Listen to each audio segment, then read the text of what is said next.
for our evolution. I believe we're on the right track, and it's moving very rapidly. How do you think the universe was created? You know, my theory demands a relaxation of that idea. As I discussed earlier, you know, it's not like one big bang, like excuse the terminology, like one big ejaculation and then everything occurred. Right. You know, it's a continuous creation process between what radiates and what contracts. And actually, from that model, you can actually start to synthesize the concepts of consciousness. People say consciousness, but they don't define what it is. In this model, consciousness is a result of information moving out, radiating from the center, and then moving back in, contracting through the center. So you radiate out information in the vacuum, and the vacuum feeds you back an experience which you interpret, and then radiate out again, and so on. And because self-awareness demands feedback. So now you have a model for consciousness, and it's not just the human that's conscious, it's the whole system feeding back on itself with the human at the very, very tip of the fractal structure, like a probe accumulating information for the universe. And so this feedback demands infinite cycles, and they don't necessarily, you know, start somewhere and end somewhere. And that's a really tough thing to do, to conceive of it. When I got to that point in my research, which was about 12 years ago, I had to, like, really kind of take a deep breath and say, hey, can I actually live in a universe where I say there was never a beginning and there was never an end? It was never the chicken or the egg. It was always both. And when I did, it took me a while, but when I did it, there was this amazing relaxation and this amazing sense of infinite possibilities that emerged, and it was very powerful. In your opinion, is there a God or creator, and do you subscribe to any religious belief? No, I don't. I don't subscribe to any religious belief, and certainly I try to make sure that there is no dogma that gets that sneaks in anywhere in my literature or in the way I describe things.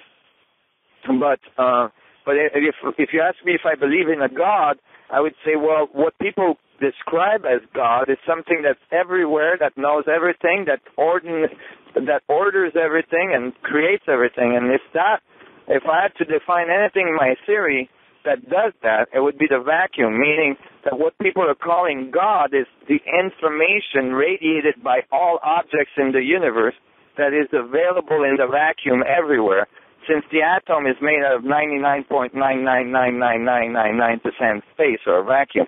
So it's everywhere. It holds all the information in the universe, so all information, because it's fractally divisible, all the information is available to all points in the universe. And that's a very similar description that the Buddha described God and Jesus and so on, saying the Buddha is in everything, the kingdom of heaven is within everything, and so on. I mean, that's found in most of the literature by some of the biggest masters that we've had on our planet. So if I was to pinpoint what God would be, I would say it's the energy of the vacuum that creates all things. You know, science says that energy or matter is not created, it's just transformed. But my question has always been the same. Who created the creator? But based on what you're saying, is that the creator was never created. The creator was already there. Please explain. What I'm saying is that it's always a feedback between the created and the creator. It's always a feedback between the material world and the vacuum structure. And that feedback, you know, that cycle never started or will never end. It's a continuous cycle. It has never, it will always learn more about itself, and it will always continue. So, you know, I'm not avoiding the question. I'm just demanding a relaxation of the concept of time, Because the concept of time, linear time, if you say it begin here, it ends here, that's a concept of man. Because it's like an observation from one point of view, this timeline, right? But actually, in a fractal structure, there's infinite times, there's infinite cycles, and you can't pinpoint a beginning or an end. So in that sense, I would say that matter is always being created. In my theory, matter is created at the center of black holes, and is continuously being created, and information is continuously returning to the vacuum. So there's a constant feedback, there's a constant evolution, and it doesn't have this linear time concept in it. Some people call God the source. You call it the vacuum. Is the universe? What is the vacuum, and is the universe growing, and how does that relate to the vacuum? The vacuum is, if I was to pinpoint, people say as well, everything is connected, and that, but they don't tell you how. If I ask you what in the universe connects all things, what, you'd have to think about it for a while, and then eventually you'd go, okay, the only thing I can find that's everywhere, including inside the atom and so on, is the vacuum, is the space. And when you realize that the vacuum is not empty, but it's full, and actually, since the vacuum is 99.9999% of the atom, and only 0.00001% is what we call material world, you would start to think maybe it's the vacuum that creates all things. And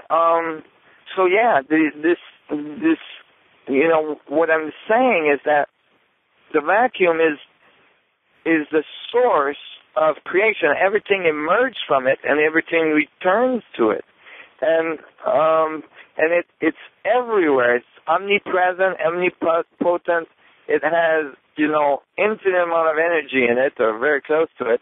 And, it has, it is the source of all existence. So, yeah, you could describe it as the foundation of creation. You could call it God. You could call it everything you want. But when you call it the vacuum, and when you start to write the math for it, there's something really, really, crucial that occurs, and that is that now you can start to use the math to actually interact with what you would call God.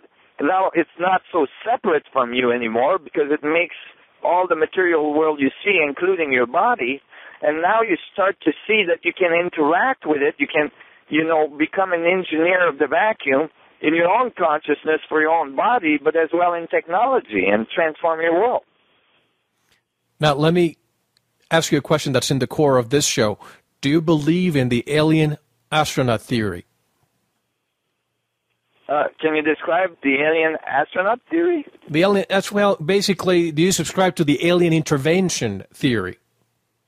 Oh, right. Yeah, absolutely. I'm very clear from my study, and I've studied ancient civilization for a long time, many ancient texts, and all this. It becomes very clear when you study this information, and you study it with without a dogma of archaeology, because there's plenty of dogma in science as well, and you actually study it with a balanced view. It becomes really, really clear, because there's hundreds of different civilizations around the world that talks about it, that there was an intervention of a very advanced civilization that did not come from our planet. They called it the sun gods. They made it clear that they came from other planetary systems. Many of these ancient civilizations, like the Dogon tribes, had information that you cannot obtain by putting sticks in the ground and so on, like they